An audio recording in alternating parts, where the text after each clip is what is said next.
आइए आपको लिए चलते हैं आज से करीब 77 साल पहले वर्ष 1949 में। भारत को अंग्रेजों से आज़ादी मिले लगभग 1 साल हो चुका था। आज़ाद मुल्क भारत अपने लिए विधान बनाने में जी जान से जुटा हुआ था। संविधान सभा की एक के बाद एक बैठकें हो रही थी। ड्राफ्ट कमेटी के चेयरमैन डॉक्टर भीमराव अंबेडकर ने भारत के चुनाव आयोग के रूप रंग को कानूनी मान्यता देने के लिए एक प्रस्ताव पेश किया।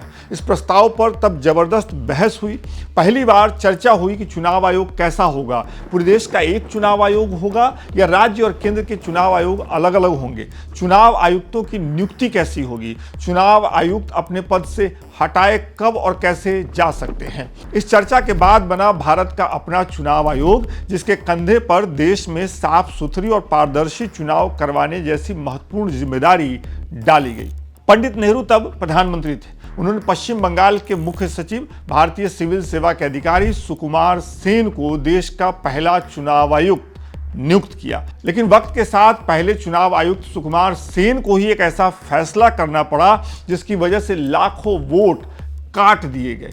क्या था वो फैसला, उसकी गहराई में चलते हैं और कुछ दिलचस्प किस्से जानते हैं।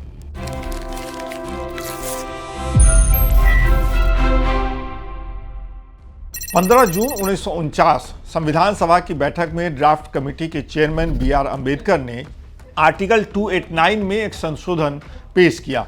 इस संशोधन में पूरे देश के लिए एक चुनाव आयोग बनाने का प्रस्ताव था।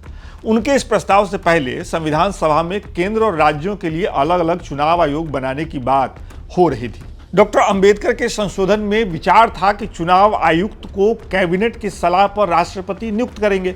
इस विचार का विरोध पुरजोर तरीके से पूर्वांचल के गांधी कहे जाने वाले शिवबन लाल सक्सेना ने किया। उन्होंने तब कहा था, यह बिल्कुल संभव है कि कुछ सत्तासीन पार्टी जो अगला चुनाव जीतना चाहती हैं, वो एक पार्टी के निष्ठावान व्यक्ति को मुख्य चुनाव आयुक्त बनाएंगी। ऐसा कहने के बाद शिवबन लाल सक्सेना ने एक संशोधन भी दिया था कि मुख्य चुनाव आयुक्त की नियुक्ति कैबिनेट के सलाह पर राष्ट्रपति न करें, बल्कि 2/3 बहुमत से संसद चुनाव आयुक्त की नियुक्ति करे। लेकिन जब वोटिंग हुई तो शिवबन लाल सक्सेना के संशोधन को पास नहीं कराया जा सका। डॉक्टर भीमराव अंबेडकर के प्रस्ताव को सदन ने 16 जून 1949 को मंजूर कर लिया और इसी के बाद संविधान के आर्टिकल 224 से 329 तक का निर्माण हुआ, जिसमें चुनाव आयोग के गठन, उनकी शक्तियां और चुनाव आयोग से जुड़े हुए तमाम प्रावधान किए गए। ये सब होने के बाद देश में पहले चुनाव आयुक्त के नियुक्ति का रास्ता साफ हुआ।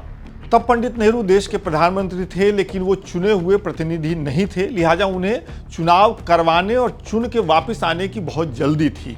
लेकिन तब देश में चुनाव करवाने जैसा सिस्टम नहीं था, आज जितना आसान नहीं था। सबसे पहले काबिल चुनाव आयुक्त की खोजाई शुरू हुई। लिस्ट में सबसे ऊपर नाम आया सुकुमार सेन का, इंडियन सिविल सेवा के अधिकारी, पश्चिम बंगाल के चीफ सेक्रेटरी, गजब के गणितज्ञ और एक सख्त प्रशासक। सुकुमार सेन को पश्चिम बंगाल से दिल्ली बुलाया गया। मार्च 1950 में उन्हें आज़ाद भारत का पहला मुख्य चुनाव आयुक्त बनाया गया। अप्रैल 1950 में संसद में जन प्रतिनिधित्व अधिनियम पारित हुआ। इस अधिनियम का प्रस्ताव रखते हुए प्रधानमंत्री जवाहरलाल नेहरू ने आशा व्यक्त की थी कि 1951 के वसंत तक चुनाव करवाया जा सकता है, मतलब 1951 के वसंत ऋतु तक चुनाव करवा लिया जाएगा। लेकिन चुनाव आयुक्त सुकुमार सेन ने ऐसा करने से साफ मना कर दिया। प्रधानमंत्री नेहरू के सामने सुकुमार सेन की बात मानने के अलावा कोई और रास्ता था नहीं। प्रधानमंत्री को जल्दी चुनाव करवाने के लिए मना करने के बाद सुकुमार सेन लग गए अभी अभी आज़ाद हुए भारत में उसका पहला आम चुनाव करवाने की तैयारियों में। तय हुआ कि चुनाव अक्टूबर 1951 से फरवरी 1952 के बीच करवाए जाएंगे। अब कुछ आंकड़े आपके सामने रख रहा हूं ताकि आप देश के पहले चुनाव की मुश्किलों को आसानी से समझ सकें। लोकसभा और विधानसभा के कुल मिलाकर 4,500 सीटों पर चुनाव होना था। पूरे देश में 2,24,000 पोलिंग स्टेशन बनाए जाने थे। मतपेटियों के निर्माण के लिए 8,200 टन स्टील की आवश्यकता थी। निर्वाचन क्षेत्रवार मतदाता सूची को टाइप करने और मिलान करने के लिए 16,500 क्लर्कों को 6 महीने के कॉन्ट्रैक्ट पर रखा गया। वोटर लिस्ट की छपाई के लिए लगभग 3,80,000 रिम कागज के इस्तेमाल की तैयारी थी। मतदान की निगरानी के लिए कुल 56,000 पीठासीन अधिकारी चुने गए, जिनकी सहायता के लिए 2,80,000 कर्मचारी तैनात किए गए, ऐसा फैसला किया गया। हिंसा और धमकी को रोकने के लिए 2,24,000 पुलिसकर्मियों को चुनाव की ड्यूटी पर लगाया गया। याद करिएगा, यह आजाद भारत के पहले चुनाव की तैयारी थी।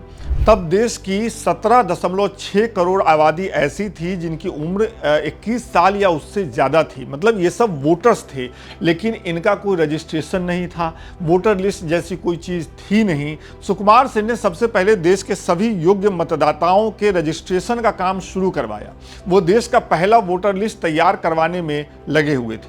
अब इस प्रक्रिया में एक सबसे बड़ी दिक्कत ये थी कि वोटर्स की जो आबादी थी उनका 85% जो था वो अनपढ़ था, जिसमें सबसे ज्यादा संख्या महिलाओं की थी। जब वोटर लिस्ट बनवाने के लिए चुनाव आयोग की टीम गांव-गांव पहुंची तो पता चला कि बहुत सी महिलाएं अपने नाम की जगह अपने पति का नाम, अपने बेटे या बेटी का नाम बता रही हैं, वो अपना नाम लिस्ट में नहीं लिखवा रही हैं। ऐसा अंधविश्वास और जागरूकता की कमी की वजह से हो रहा था और बड़े पैमाने पर हो रहा था। देश के अलग अलग हिस्सों से ये मैसेज चुनाव आयुक्त सुकुमार सेन को मिला। वो ये सब सुन के भड़क गए, उन्हें ये बेतुकी बातें लग रही थी। लिहाजा उन्होंने एक मुश्किल फैसला करने की ठान ली। ऐसे सभी नामों को लिस्ट से बाहर करने का उन्होंने आदेश दे दिया जो अपना नाम सही सही नहीं बता रहे हैं। और इस वजह से जो लिस्ट बनी फाइनली उसमें से 28 लाख नाम बाहर हो गए, ज्यादातर महिलाओं के नाम बाहर हो गए। इस वजह से हो हल्ला मचा। सुकुमार सेन ने इस हो हल्ले का इस्तेमाल किया। उन्होंने राजनीतिक पार्टियों से कहा कि वो अपने प्रभाव का इस्तेमाल करके वोटर्स को अपना नाम लिस्ट में जुड़वाने के लिए प्रोत्साहित करें, और हुआ भी यही। आज़ाद भारत के पहले चुनाव में या उसके बाद राजनीतिक पार्टियों ने अपने अपने क्षेत्र में मतदाताओं को जागरूक करना शुरू किया और बताया कि लिस्ट में नाम जुड़ना जरूरी है। चुनाव हुए और इस चुनाव का जो रिजल्ट आया उसने कांग्रेस को तो खुश किया ही, लेकिन विपक्ष को भी एक पतली पगडंडी दिखा दी लोकतंत्र की। कुल मिलाकर के पहले आम चुनाव में इस तरीके से सारी प्रक्रिया पूरी की गई, और यह है कहानी भारत के पहले चुनाव आयुक्त की और उनके द्वारा किए गए एक फैसले की। आपको इस बारे में क्या कहना है कमेंट करके बताइए। बहुत बहुत शुक्रिया।